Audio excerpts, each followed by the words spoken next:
Xinyan Kuaila to everyone. Well, for more insights on President Xi's speech, I talked earlier with John Gong. He's professor of economics at the University of International Business and Economics. And I started by asking him for his view on China's overall economic performance this past year. In China, we achieved close to 6% growth rates last year. Well, actually, still in the United States this year, this meets the target the government sets. And I think even 6% is a great achievement amid the global macro environment, given the trade war with the United States.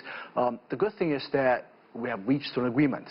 In 2 weeks, there's going to be a delegation from China to the United States, to Washington, D.C. to sign the first one agreement. And today, President Trump put out a tweet, if you'll notice that he will go to China at a later date to start the second phase negotiation very soon. So I think it's a very good sign. That tweet saying that they will sign this on January 15th at the White House, and then he will travel at a later date to China to start negotiations on phase 2. What are your expectations for phase 2, best and worst case scenarios? I think the phase 2 negotiations is going to be about some other structural issues in China. For example, China's industrial policy, issues related to state-owned enterprises. These are a little bit state subsidies, for example. These are more sort of difficult issues. But I'm fully convinced that, given that we've already reached phase 1, I think it's very likely that we're going to reach phase 2. It's a matter of negotiation. I think President Trump wants a deal, and of course the Chinese side also wants a deal. We're getting to the presidential election season. I think President Trump wants to show to the American people that he has struck a very good deal with China. So I'm quite confident that there will be some kind of a deal reached.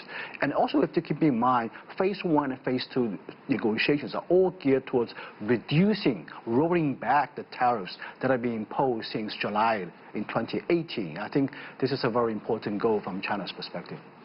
President Xi there in his speech talking about the Greater Bay Area development. This is Guangdong, Macau, and Hong Kong. That's been a goal of his administration. There has been some challenges because of unrest in Hong Kong. How has Xi Jinping and his government dealt with that in terms of focusing on the GBA? Well, I think at this point, there's very little much the central government can do with respect to Hong Kong, especially because, Hong Kong's people are supposed to be ruling by themselves. They're supposed to address their own issues. So I think it's very important for Hong Kong to at least settle down and get rid of the violence. We have to... The Chinese government can help Hong Kong in a certain way, but ultimately it's the Hong Kong people they're going to decide to what they're going to do. So I think this point is going to be a political issue. Carrie Lam has to build consensus in Hong Kong, at least stop these violence, stop these demonstrations, and move on.